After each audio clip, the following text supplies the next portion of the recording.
Hey, welcome back to the Nurture Network. I'm so excited to have my friend Lauraine Mann here with me today. Lauraine is a psychosomatic practitioner and my friend, and she's a super empathetic, intuitive powerhouse. And I'm so excited to have her here because over the course of our friendship, we have learned that there are so many wise words and tools and ideas that Lorraine has that can support moms and the moms that I work with. So I'm so excited today to have her here with us to hear her words of wisdom and have her share with all of you the ways that somatic practices can support parents and children. So welcome, Lorraine. Hey, thank you. Thank you for having me. So tell us a little bit. Let's just start off the bat telling us like what does somatic mean? Define it for us. What does this word mean? Because we're starting to hear it more and more. And I think some people are a little confused about what it means or hear it and have no idea what it means. So if you could just start by telling us a little bit about what it means. In its most simplest form, it means body. Somatics is all about the body. And I define it in the way of we have our heads and our brains and our minds. And then the connection to the body starts with our necks, our throats, our shoulders. 80% of who we are ish lives in our body. And we grow up. Well, I'm going out of the context of defining somatics, but somatics to me means body, everything body oriented. Yeah. And it's funny that you started to go into the way we grow up because that's exactly why we're here, right? We're here to talk about not only how, as women, as moms, we were raised, and so many of us are very much removed from the experience in our bodies. And we're also here to talk about what it's like to be a child somatically and be in your body as a child. So we're definitely going to get into all of that. And before we do get into all of that, can you just tell us a little bit about how you came to this work and what brought you to wanting to do this work with clients? I've always wanted to work in psychology. That's the one thing I've known, this expectation of going to university and what do I want to study? The only thing I ever wanted to study was psychology. And so doing an undergrad and then a master's in psychology and then just being fascinated with people and then working in organizations and helping CEOs and managers and directors try and help their employees through a variety of different methods and modalities, all in relation to health and well-being. I was noticing that I wasn't really making the difference that I wanted to make. And at the same time, I was going through my own healing process and started working with a therapist in London, and she was very body oriented. And that's exactly what I needed because working with her, I could really see how disconnected I was to my body and living in this world really primarily through my mind and being dissociated or not feeling the feelings that I was really desiring to feel and have for myself. And so really through my own working with myself and really understanding how much I need this body and actually how much I want this body and how much my body desires and longs to be held and felt and spoken with and spoken to. And then also really seeing that I wasn't making the difference working with top CEOs and managers and directors of large organizations. It was kind of like an amalgamation of the both of, okay, this really works for me. If this works for me, it's going to help other people. And I really wanted to work bottom up. So really helping everyday individuals. And so it was a mixture for me. Yeah, really Yeah, wanting to make a difference with people's lives rather than trying to work with a system that wasn't always in service to employees. yeah, that's amazing. And so it's interesting that you got involved or interested in psychology first because traditional psychology and traditional therapy is so mental, it's so mind based. And so it's fascinating to me your path, like sort of from that interest into the work of somatics and the body and how they really honestly can be paired together to, or they need to, because that's Yeah. how our body functions. And it's so interesting to learn more and more how our body really informs our brain in a lot of ways when we always traditionally thought that it was the other way around. Yeah. And I think the brain has a really important place in what the body does. So if you're thinking of something, how does the body react? If you're feeling something, what does the mind tell you about what you're feeling? And so there is this figure of eight kind of diagram that you can use if you want. It's like it works together, and the mind is such a great place to start because even in the work that I do, there's talking, right? There's a lot of talking, there's a lot of understanding of what's going on, why it's happening, where it all came from, and then we can bring the body in. And it can work vice versa. So if someone comes in super anxious, we can be with the anxiety and there can be less words because we're curious about the anxiety, for example. Where does it live? How does it move? What story do you have around the anxiety? But if we give ourselves permission to drop down into our bodies, then there's so much more information available to us. I love that. So let's kind of start at the beginning because, we're speaking to moms on this podcast, but Mhm, most moms listening to this podcast have children, and also we were all children at some point. So mhm. can we just talk a little bit about what somatics kind of looks like in childhood and how children are seemingly like living through the world in a present, in a sensory, in a somatic way? Can you talk a little bit about that? Yeah, it's a little complex because, we're born as babies. A lot of the time, the baby is the one that gets to decide when it's ready to come out, and it knows when it needs to sleep, it knows when it needs food, knows when it needs its diaper changed. And so there is such a connection already to needs as a baby, and that's all the baby is in. There's nothing else. And if you look at a child in the playground, or I mean, with kids that you have, you can see how present they are and how in the moment they are. And it's such a gift because it's like that's all that exists in the world, just exactly where they are, what they're doing, how they're feeling, what they need, what they long for, what they want. It's all just so present and it's beautiful. Like if you watch them just in their own world, in their own mind, playing with another kid or playing with parents, they're fully, a lot of kids are just fully embodied. And so we start from that place. We start from that place of knowing what we need. And as babies, we cry. And as we begin to form language, we can begin to ask for what we need. And then through conditioning, whether it's through culture, society, whatever system you happen to live in, we're conditioned to come out of these feelings that we have. We're conditioned to change how we ask for something or what we need. We're conditioned to, do we even have needs? Because it can be a lot.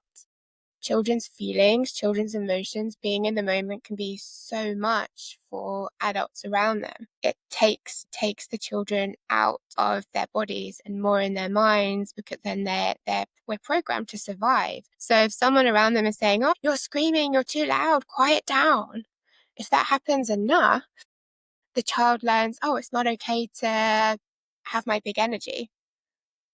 And then the child will learn to be more quiet. But then what happens to their big energy? Yeah. And They're that's so changing. interesting because when we were children, I think most of us would say we grew up with like kind of a lot of sort of controlling of those emotions and those experiences. And I think parents today are so conscious of allowing their children to have big feelings, allowing their Mhm. children to feel seen in their feelings. But I think parents are still pretty overwhelmed, and understandably so, by watching our children have these big feelings or even just having the time for them, right? Like if your toddler is really feeling their feelings and kind of throwing their body on the floor in the middle of the store, and like on the one hand, we can sit back and we can say, that child is somatically connected and knows sort of like how to process this feeling through their bodies. But as parents, like, we don't have time for this, or it's triggering us, or we don't have the support we need to support our child in these feelings. So, as you're saying, over time in these societies, children can learn pretty quickly, but we have this weird dichotomy these days of wanting to allow these feelings and knowing the importance of that as parents, but also feeling more pressure than ever. Mm, really interesting about it's such a dichotomy, isn't it? Wanting to support and be with and hold our children, and then also like, I don't know how, or what are other people going to think, or how do I juggle all of this, or I wasn't expecting it. And then the triggers, exactly what you said, the triggers of if this child is having such huge emotions. I imagine some of the triggers to the parents, to the mum is, oh, I was never allowed that. I don't even know what to deal with it. I don't even know how to deal with it because that's something that I wasn't even allowed to have. How do I let my child have it when I wasn't taught that I could have it? Yeah. Yeah, and it's really interesting because ideally we want to kind of learn from our children and how they are naturally somatic and naturally Mhm. connected with their bodies, but in a lot of ways we don't have the tools or the time to really support those kinds of experiences. So, can you talk to me a little bit about like what happens in an adult's nervous system when they are, I guess during parenting in general, when they're around children who are maybe having big feelings or just even other people in your space, when you're like an empathetic person as a parent and you have people having big feelings or dysregulated in front of you, what kind of happens to the mom's nervous system in those situations? Totally depends on the mum and how the mum was brought up and what was allowed and not allowed and okay and not okay. It depends how much work they've done on themselves as well, because just because you were taught something growing up doesn't mean that's something that you need to then continue doing moving forward. Primarily, if a mum can hold that energy, then it's great. The mum will allow the child to have their temper tantrum, for example. There's like, I think I've spoken to you about this before, but it's in my mind a lot since talking with you today, so I'm just going to name it. A long time ago, I don't know if it was an Instagram thing or a TikTok thing, doesn't matter, but I saw this. It was this video of this kid having a temper tantrum in the grocery store. And instead of the mom telling the kid to be quiet or how dare you, what do you think you're doing, she got on the floor and had a temper tantrum with the kid. And the kid quietened down. It was like there was this mirroring, there was this acceptance. In my perspective, that's how I saw it. Hmm. There's other perspectives and schools of thought of how much it shocked the kid and therefore the kid knows not to do it. Like, who knows? But in my perspective, it was just like, oh, the kid is being mirrored here and the kid's having a temper tantrum to be noticed. So the mom is having a temper tantrum with the kid. I mean, there's so many different things you can look at it in that way. But on other occasions, parents can or mums can go into freeze. They can go into their fight and flight of, oh my God, we have to stop this. There can be so many feelings going on in the body that if there's a flooding of feelings, then our bodies naturally, either depending on how we've been brought up, can go into fight, flight, freeze, fawn. So it really depends on how the mum was brought up and probably the environment, right? If a kid is having a temper tantrum at home compared to somewhere in public, the response from the mum might be very different. But it can be really easy to go back into old patterns and feelings and thoughts that don't necessarily serve the situation, but served that human being at some point in their life. Yeah, I really like your story about the child having the temper tantrum and then the mom got down with them and did it too and almost like created by doing that created space for these big feelings. And I think really one of the main issues for childhood and for mothers is the fact that we don't fully process these feelings. Part of why we do somatic work, and I think you would agree, is because what happens is we don't process our feelings and then those unprocessed emotions get sort of locked away in our body and wind up sometimes coming out with like illness and things like that. But sometimes it's just about burnout and stress and cortisol levels and things that are sort of not as easy to see, but they are, or even anger. It could be like, I'm a mom and I'm angry every day and I don't know why. And that's often a sign that like there are a lot of unprocessed feelings that went on. And I actually saw this movie once where somebody was grieving. This woman, a grown woman, was grieving and she was crying. And this whole group of women kind of came around her and held her and they all wailed with her. And Mhm. it's this beautiful thing, but it's like not something that's really that accepted in our society. But one of the things we always learned about in education, like when we were learning about child development, is when a feeling comes up for a child slash a person, it's a little train that has to go all the way through the tunnel and it has to come out on the other side of the tunnel. So for a 3 year old, that might look like a 2 to 3 minute tantrum, but like if you allow it to happen, the train comes out the other side of the tunnel. If you don't allow it to happen, if you cut it short, whether it's a parent cutting it short or whether it's a child themselves because they've learned how to cut it short, that unprocessed emotion gets stored somewhere. So from your perspective, how do you think about that in terms of like unprocessed emotions and how they show up in our bodies? I think you hit the nail on the head with how you explained that. If you allow yourself to fully cry as a kid or have a temper tantrum, and you're allowed to have all of it, then you're completing a cycle. If it gets stopped, if you're being told you're too loud or don't cry, or whatever it might be, and you shut down your emotion, what you're doing is you're suppressing something that your body is actually wanting to release. And so then it gets stuck and it's held in your system. And that's why somatics can be so powerful, because you're releasing the stuck energy. And when you release the stuck energy and you actually move through a full cycle, then there's more space to allow in who you really want to be and who you were before you were told that your energy's too big, or you're not allowed to quit, or you can't use your voice. You have to listen to authority figures and do everything that they say. You can begin to rewire and repattern who you are and who you want to be, rather than who you were told to be. And you can see that in the wild with animals. There's something that I went to Africa and went on safari and saw it in real life when the lion ate and killed the day before. The following day we went back out on safari, and the same pride of lions, right? Yeah, Mhm. same Yep. pride of lions were tormenting this, or one lion was tormenting this buffalo, and you could see the buffalo completely frozen, did not move, not 1 inch. And lions only kill when they're hungry, so they were just playing Mm. on the lion's perspective, right? The buffalo was fearing for its life, and so was completely and utterly frozen. As the lion left, you could see the buffalo completely shake and breathe really heavily. And then once it had finished, it literally just walked away. Even though the lions were still around, it walked away. And that's exactly what happens in our bodies. We hold, and then if we're not given permission to release that holding, whether it's through crying or hitting or running or whatever it might be for you, that energy is still held in our system.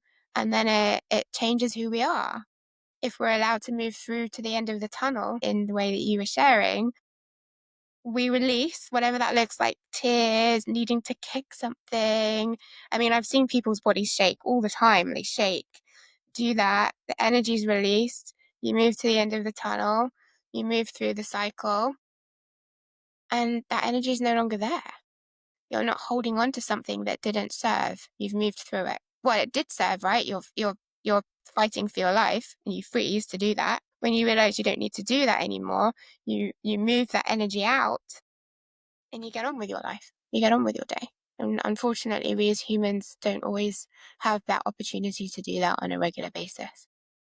Yeah, and what you're really making me think of too is a lot of times, for example, like children will need to process an emotion through their body, and the only way they know how, for example, is hitting, right? So they'll just hit. And oftentimes, as parents, we want to say, "Oh my God, my kid keeps hitting me. I need to stop this behavior." And understandably so, it can be triggering to get hit repeatedly. It can hurt. And it also can make you concerned about your child that they're violent or something. But usually, it is more of a somatic or more of a sensory need that is not getting met. And so this is a perfect example of how when we see it as a sensory thing or a somatic thing, we can say, okay, what is the emotion underneath? Some kids, when they hit, are laughing and they're being silly and they think it's a game. And then some kids are really angry and some kids are just like letting something out. So when we look at the why underneath, we can start to understand, okay, how do we help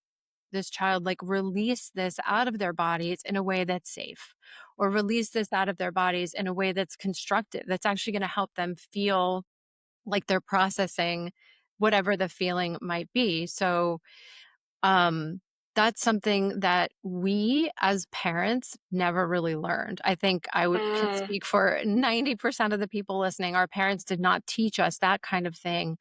So it leads me to like my next question, which is kind of a gigantic one for you, which is when you are, let's just say you're a parent, you've got young kids, you've got a job, you've got a million, the mental load of being a mother we talk about all the time. But let's say you have like 40 years of not doing this stuff and not processing a lot of your emotions in a healthy way. And also just like not even having the time. How do you start? How would you suggest that somebody kind of start like noticing the emotions that need to be processed, and maybe even maybe this is a good time for a couple little tools that people can take away of just very basic things they can do to connect with their bodies and check in with their bodies during the day? That is a really big question. How do you start? I mean, that's why what you do is so amazing because you help coach and guide mums through parenting, which is incredible. And I really support what you do. It's remarkable. And yeah, I love what you do.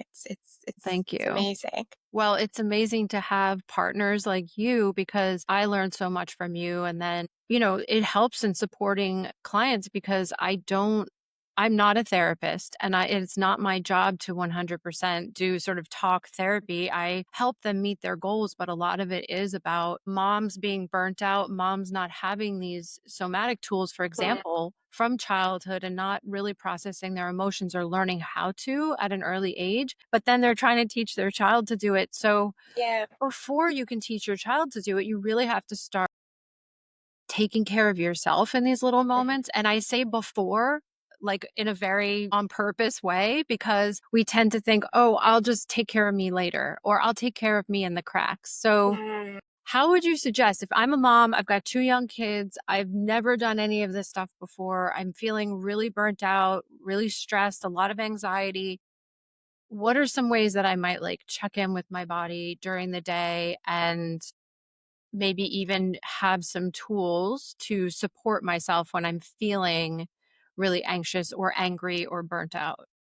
Yeah, it's a really great question. All your questions are great in relation to this. I think if we really bring it down to basics before you get up in the morning, even if you've got a child crawling into your bed, right, that wakes you up, or a crying baby, giving yourself even 2 seconds, two breaths, really good belly breaths. Because again, as babies, if you look at babies or young children, they breathe using their belly. So as you breathe in, your belly expands, and as you breathe out, your belly contracts. And what that does is it's getting more oxygen into your system.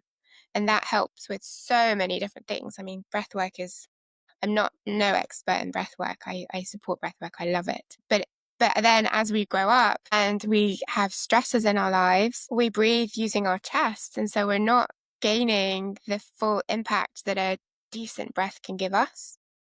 And if we're breathing, we have more information about what's going on in our body. And so something so basic like, well, maybe it's not basic actually. I'm going to take that out. Something as in taking 2 breaths in the morning before getting out of bed and doing some form of a check-in with however connected you are with your body or not. It doesn't really matter. You're just breathing. You're giving yourself permission to take 2 or 3 breaths before you get out of bed. And I then you love can that. do that before going to bed at night. So you get back into your bed at night, turn off the lights. Hopefully, all the kids are sleeping. You give yourself permission to take another couple of breaths using your belly. So as you breathe in, your belly expands. As you breathe out, your belly contracts. I love that because so many times we think, okay, well, I'm going to get to a yoga class or I'm going to, go get a massage. And all of those things are great if you can do them. But how many of us just breathe for like 3 deep breaths when we wake up and before we go to sleep? I mean, Yeah. everybody has time for that. And I can imagine it's very powerful in terms of coming into your body, connecting with your body, and just giving back to yourself in this tiny way as your day Yeah. begins and ends. Yeah. And you can do it while you're pouring yourself a glass of water. You can do it while you're sitting on the toilet. You can do it while you're shutting the door to your car because it's such a quick thing. But what you're doing on the on the bigger picture, when I do it, I'm coming back to me to the best of my ability in the moment. Am I always grounded? No. Do I always know what's going on? No. I have to stop and I have to come back to myself and I have to give myself permission to do that. So if I'm giving myself permission to do that and my body and mind know that I'm giving myself permission to do something for me, you'll start to want that even more. And then when you want that even more, you can move to the next thing.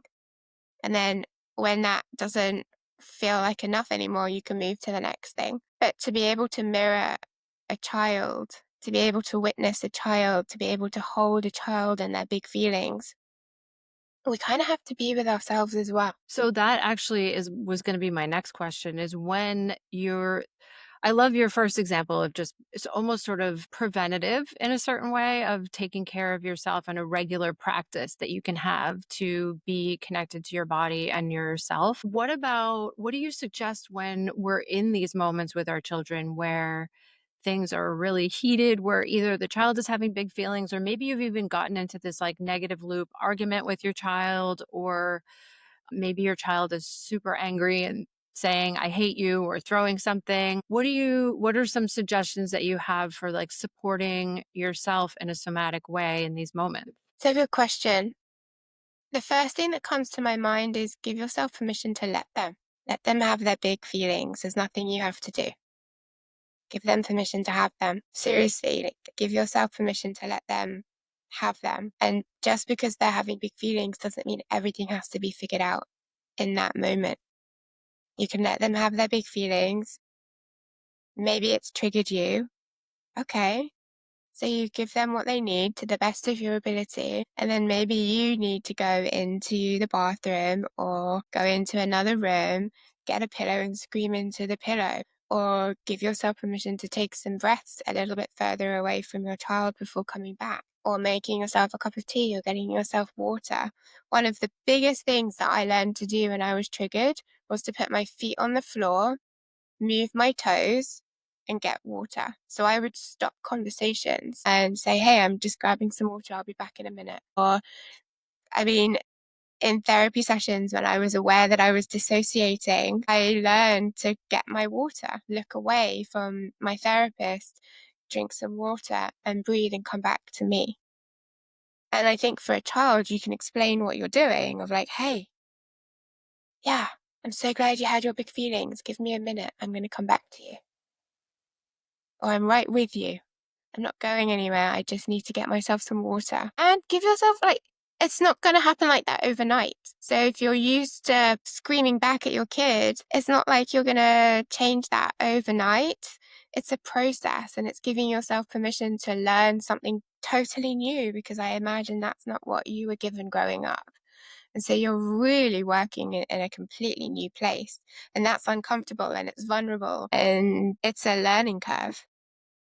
It's a real learning curve. I love what you're saying because what it's also making me think about is that when your child is having big feelings in a moment, if you have a little practice, whether it's drinking water or just leaning, or I like how you said moving your toes or leaning your back against the wall, what you're doing too is remembering that you are not your child, that your child's big feelings are not your big feelings. And your body in those moments almost helps you remember that you're separate from your child because the moment our kids are born, we are so entangled with them and we are so connected with them, and that can be really powerful and amazing, but there can also be these times where we forget that we're separate And in those moments, we need to, in order to stay calm, in order to allow them to have their feelings, we need to remember that they're not ours. And like you just said multiple times, which I love how you repeated it, because we all need to hear this more of just let them have their feelings. And what that also means is letting us have our own. So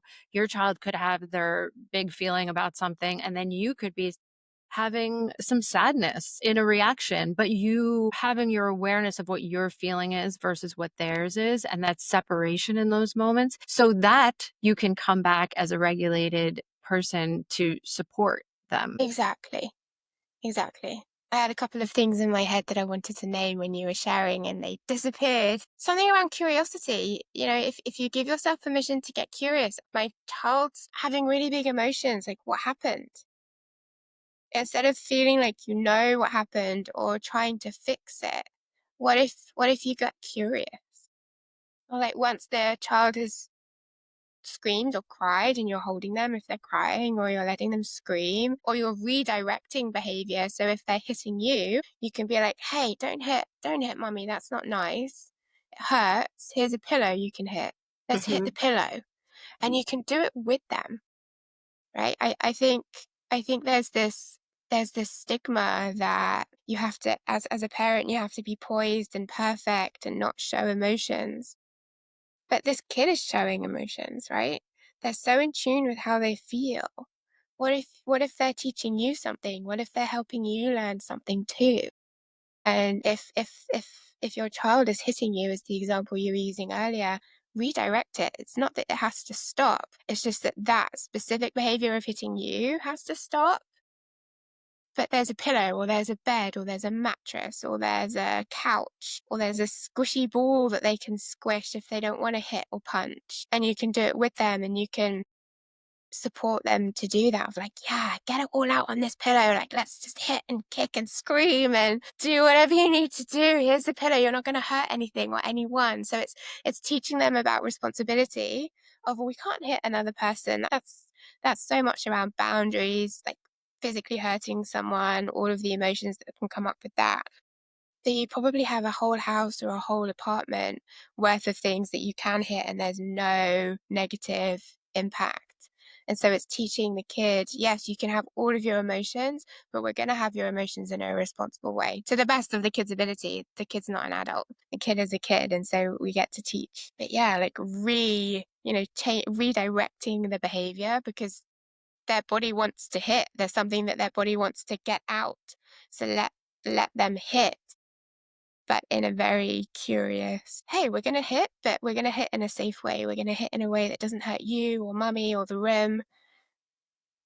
Here's Yeah, I really like that. And even in your example of almost sounding enthusiastic for the child to like get out their emotion in a safe way while you redirect. And then the other piece that kind of what goes back to the beginning of our conversation, which was also around like connecting the brain to the body for your children. Because when they're having these big emotions and their feelings in their body, in order for us as the adults to help them make sense of it, especially like over time, we have to be curious, like you're saying. We have to be curious about what's going on under the surface. So even if we say, oh, you're hitting because you're so frustrated, and then helping redirect that behavior, but also helping name what the feeling is, because that is where the brain body connection comes in. If we're just focused on the somatic piece and just expressing through the body, like you said in the beginning, it's also about connecting to the brain and connecting to like understanding what it is they're feeling. And that over time supports them knowing like which tools to pull from when they're feeling certain ways. Yeah, you're giving them a toolbox that they can use for the rest of their life. And it can actually be really fun. I'm not saying that I'm not trying to negate anything by saying this, but giving your kid permission to hit and kick and scream, if that's the culture that you come from where that's acceptable, because not every culture is, it can be fun, because you'll notice how you feel after, and you'll probably feel lighter and more connected. And you can talk about that too, like, oh, how do you feel now that you've hit something? What changes? And so you're getting super curious about obviously what led to that.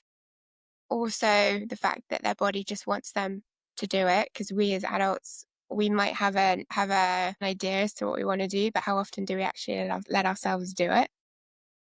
And then talk about it after. And that can Yeah, I also mean, help to close that cycle.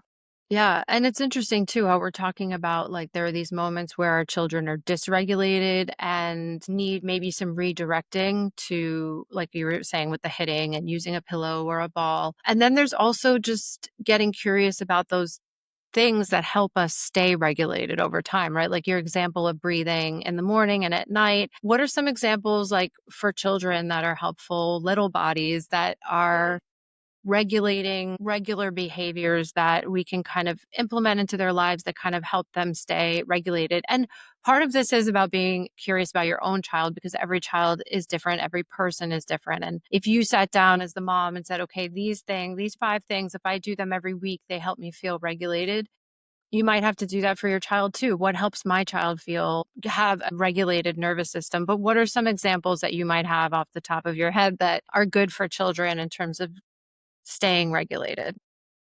You know what comes to mind when you ask that question? If the child is old enough and has some awareness of their surroundings and can verbally speak, ask them. Because Mm, I bet they'll know whether it's running around outside or jumping up and down on the bed or taking a bath or sitting down and eating some snacks or putting their back against a wall. I bet they'll know. yeah, I love I that. bet they'll know what they need in order to move some energy. And it might be running around in a circle, screaming and laughing and or tickling them or running after them or have them play on your back or it could be so many different things. Maybe doing a puzzle, reading a book, turning the lights down.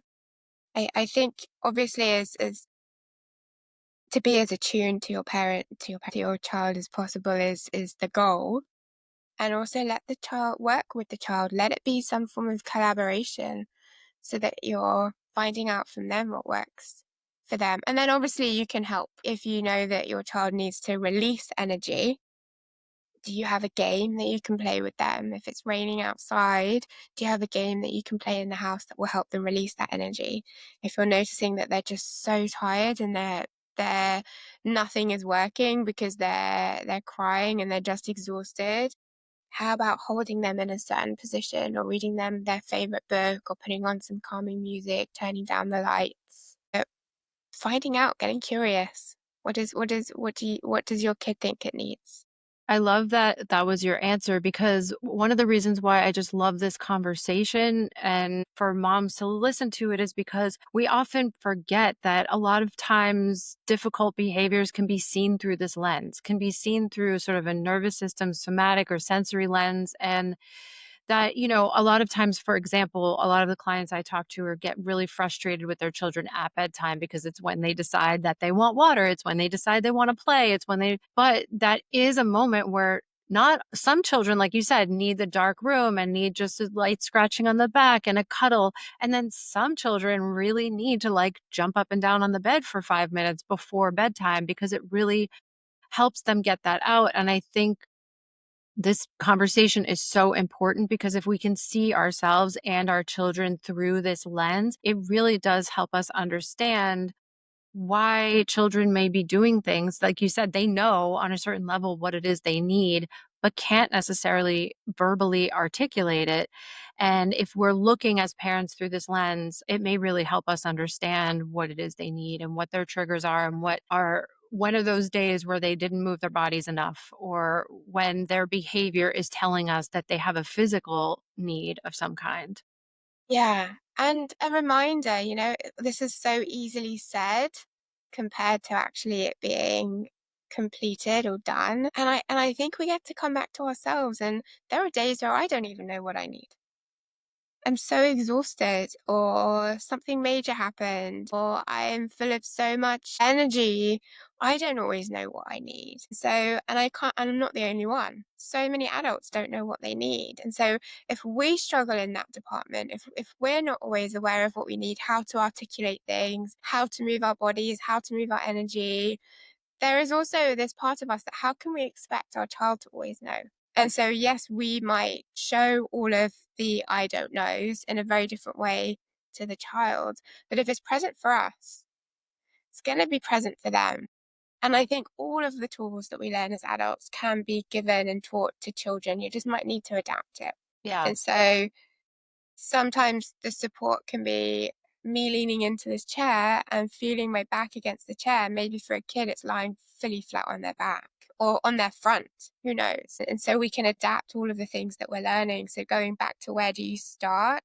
Yes, absolutely. I love what you said. You start with you and everything that you learn through working with you or the other help that they might be receiving or wanting, you can pass down to your kids because it's knowledge, it's wisdom.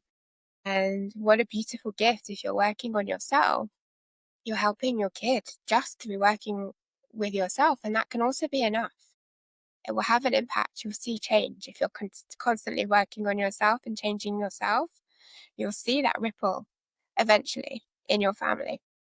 Yeah, and I love that message of working on yourself and growing. And also, what I'm struck with is some of the suggestions you've made today is just finding little ways to be kind to yourself. Like, even waking up and breathing for 3 seconds with your hand on your belly, that is like a little physical kindness that you're giving yourself, and there are so many ways to do that, even if it's so many moms are like, "I'm running around, I don't have enough time to drink water."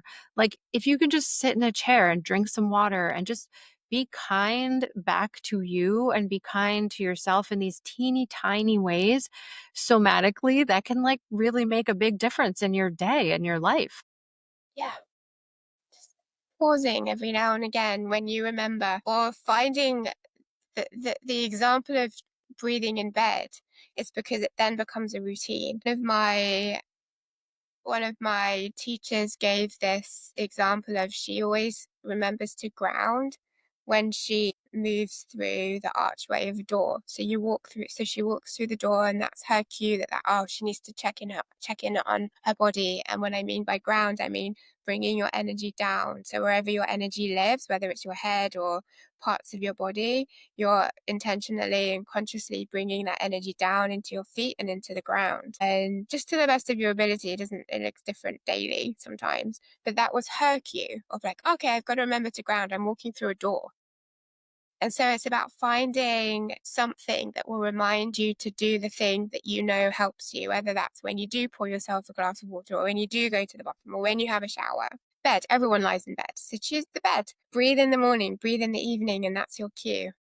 Or when you sit on the bed because you're changing you're dressing your child or whatever you're doing, that's your cue to, okay, I'm here. Where am I? What do I need?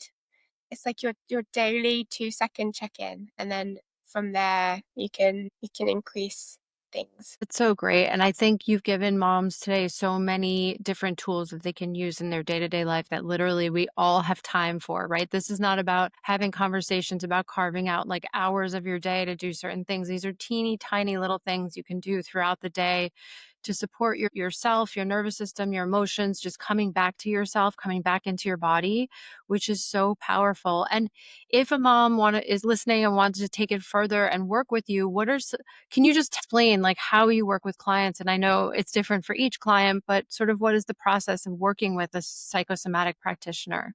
A collaboration. So I work with the person, their time frame, where they are, what they need. I'm really working with the person sitting in front of me and where they really are and what they need. Some sessions could be just sitting in complete silence and breathing. Other sessions could be really getting up, moving the body because there's so much anger and frustration. Other sessions could be, I mean, who knows? Every session is different. Yeah. But it's what I'm trying to say, it's an opportunity to get to know yourself more. It's an opportunity to release all the things that are not working for you and having an understanding as to where they came from originally so you can heal the original experience. And then when you have awareness, you can change. Awareness is key. And so the work I do is really connecting your mind and body together, really getting you to slow down experience your sensations. What are the stories around the sensations? What is actually true? Releasing all that doesn't serve you, whether it's because you realize that you're yelling at your kid too much and you want to stop. Okay, well, let's figure out why you yell in a very compassionate, non-judgmental way. And then once we figure it out, we can then change that for you and really bring in who you want to be. And so that's kind of how I hold my overall intention is to meet you where you're at. No expectation, no requirement. It's an exploration of you and who you are with the intention of over time connecting you with yourself to the level that you want to be connected to yourself. That's amazing. Well, thank you so much for joining me today. And again, for sharing all of these thoughts and ideas and tools. I think moms will really think differently about their children and about themselves and learning how to support themselves and their children in their day-to-day lives. And I know moms today are working so hard, like I've said Yeah. before, to do all the things, but on top of all of the things, teach their child to understand themselves and their own needs. And it's really powerful to think about how we can do this for ourselves while we're doing it for our children at the same time. So thank you so much for joining us. I'll have all of Lorraine's links in the show notes, but thank you for being here with us today. My pleasure. Thank you for having me. And I just want to say one more thing of if it's a learning curve, and I think there's such a gift in taking some pressure off of yourself just to the best of your ability. Every parent messes up. It's just gonna be that way, right? When none of us are perfect, we're all human. The fact that you're a parent is a gift in and of itself. Yeah, I love that you are ending with that because I think the goal of a lot of this is to be more comfortable with our own messiness and our child's Yes. messiness, and to be learning along with them can feel tricky, but it also can be really gratifying and amazing. Yeah, exactly. So just take some pressure off if you can. Always. Yes. Yes, exactly. Even if you're not a mom and you're listening, take some Exactly. pressure off yourself. Exactly. Take the pressure off. We'll leave you with Yeah. Thank all you right. so Thanks much for again, having Lorraine. me. Bye. Bye.